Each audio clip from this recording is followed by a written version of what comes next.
Hi good morning friends. ಇವತ್ತು ಬಾಂಬೆ ಸಾಗು ತೋರಿಸ್ತಿದ್ದೀನಿ. ಇದು ತಿಕ್ಕಾಗಿ ಮಾಡಿದ್ರೆ ಚಪಾತಿಗೂ ಬಳಸ್ಬೋದು, ಮೇನ್ಲಿ ಇದು ಪೂರಿಗೆ. ಬನ್ನಿ ಬೇಕಾಗಿರೋ ಇಂಗ್ರೀಡಿಯೆಂಟ್ಸ್ ನೋಡೋಣ. ಆನಿಯನ್, ಹಸಿಮೆಣಸಿನ್ಕಾಯಿ, ಕರಿಬೇವು, ಆಮೇಲೆ ಟೊಮೆಟೊ, ಪುಟಾಣಿ ಹಿಟ್ಟು, ಕೊತ್ತಂಬರಿ, ಸಾಸಿವೆ, ಜೀರಿಗೆ. ಬನ್ನಿ ಫ್ರೆಂಡ್ಸ್, ಇವಾಗ ಮಾಡೋ ವಿಧಾನ ನೋಡಿಸ್ತೀನಿ.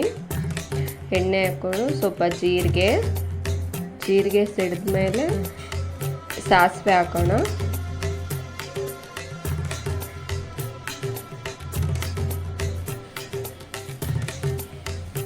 ಇದು ಪೂರಿಗೆ ತುಂಬ ಚೆನ್ನಾಗಿರುತ್ತೆ ಫ್ರೆಂಡ್ಸ್. ಆಲ್ಮೋಸ್ಟ್ ಖಾನಾವಳಿಯಲ್ಲಿ, ಹೋಟೆಲ್ಸಲ್ಲಿ ಆಲ್ಮೋಸ್ಟ್ ಪೂರಿಗೆ ಇದೇ ಸರ್ವ್ ಮಾಡೋದು. ಇನ್ಸ್ಟಂಟ್ ಆ್ಯಂಡ್ ಇಮಿಡಿಯೇಟ್ ಆಗುತ್ತೆ.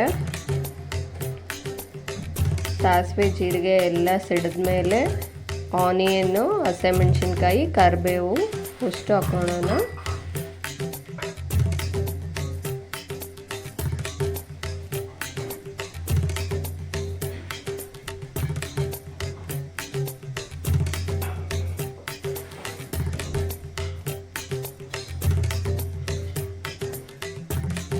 ಚೆನ್ನಾಗಿ ಈರುಳ್ಳಿ ಫ್ರೈ ಆಗಬೇಕು ಫ್ರೆಂಡ್ಸ್ ಎಣ್ಣೆಯಲ್ಲಿ.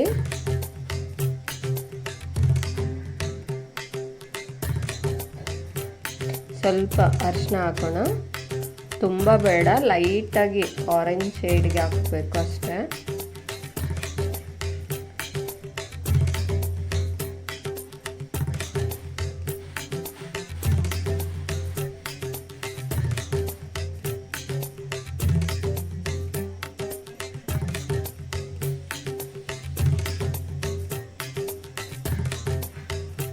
ಉಪ್ಪು ಫ್ರೆಂಡ್ಸ್, ಉಪ್ಪು ಮುಂಚೆನೇ ಹಾಕ್ಕೊಂಡ್ರೆ ಈರುಳ್ಳಿ ಬೇಗ ಬೆನೆಯುತ್ತೆ.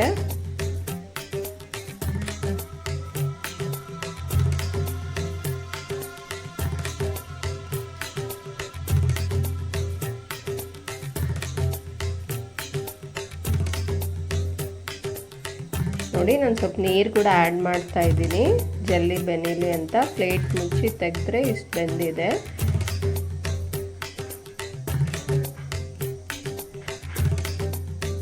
ಫುಲ್ ಹಿಂಗೆ ಆನಿಯನ್ ಇಸಿಗೆ ನೋಡಿದರೆ ಮೆತ್ತಗಾಗಿರಬೇಕು ಫ್ರೆಂಡ್ಸ್. ಇದೆಲ್ಲ ಆದಮೇಲೆ ನಾನು ಇವಾಗ ಪುಟಾಣಿ ಹಿಟ್ಟು ಆ್ಯಡ್ ಮಾಡ್ತಾ ಇದ್ದೀನಿ. ನಿಮಗೆ ಕನ್ಸಿಸ್ಟೆನ್ಸಿ ನೋಡ್ಕೊಳ್ಳಿ. ಕಾಮನಾಗಿ ಪೂರಿಗೆ ತೆಳುವಾಗಿರುತ್ತೆ ಇದು ಸಾಗು.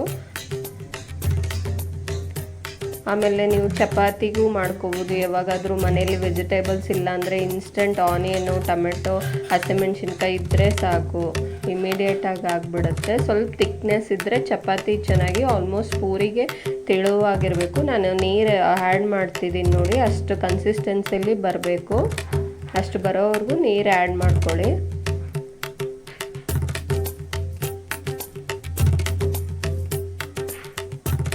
ಇದು ನೋಡೋಕೆ ಸಿಂಪಲ್ ಆಗಿರ್ಬೋದು ಫ್ರೆಂಡ್ಸ್, ತುಂಬ ಟೇಸ್ಟಿ ಆಗಿರುತ್ತೆ ಪೂರಿಗೆ ಮಾತ್ರ.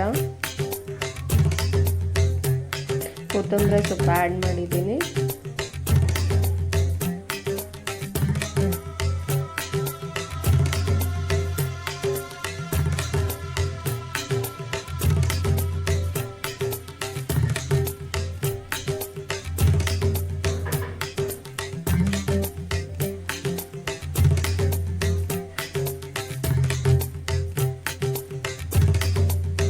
ಇದು ಆಲ್ಮೋಸ್ಟ್ ಕುದ್ದಿದೆ ಫ್ರೆಂಡ್ಸ್. ಈಗ ಸರ್ವಿಂಗ್ ಪ್ಲೇಟ್ಗೆ ಸರ್ವ್ ಮಾಡ್ಕೊತಾ ಇದ್ದೀನಿ. ನೋಡಿ, ಇಷ್ಟು ತೆಳುವಾಗಿರಬೇಕು ಇದು ಸಾಗು. ಪೂರಿಗೆ ಮಾತ್ರ ತುಂಬ ಚೆನ್ನಾಗಿರುತ್ತೆ ಫ್ರೆಂಡ್ಸ್. ಚಟ್ನಿ ಆಗಲಿ, ಆಲೂಗಡ್ಡೆ ಬದಲು ಇದಂತೂ ಹೈಲೈಟ್ ಆಗಿರುತ್ತೆ. ನಿಮಗೆ ಪ್ಲೀಸ್ ಇಷ್ಟ ಆದರೆ ಶೇರ್ ಮಾಡಿ, ಲೈಕ್ ಮಾಡಿ ಫ್ರೆಂಡ್ಸ್. Thank you.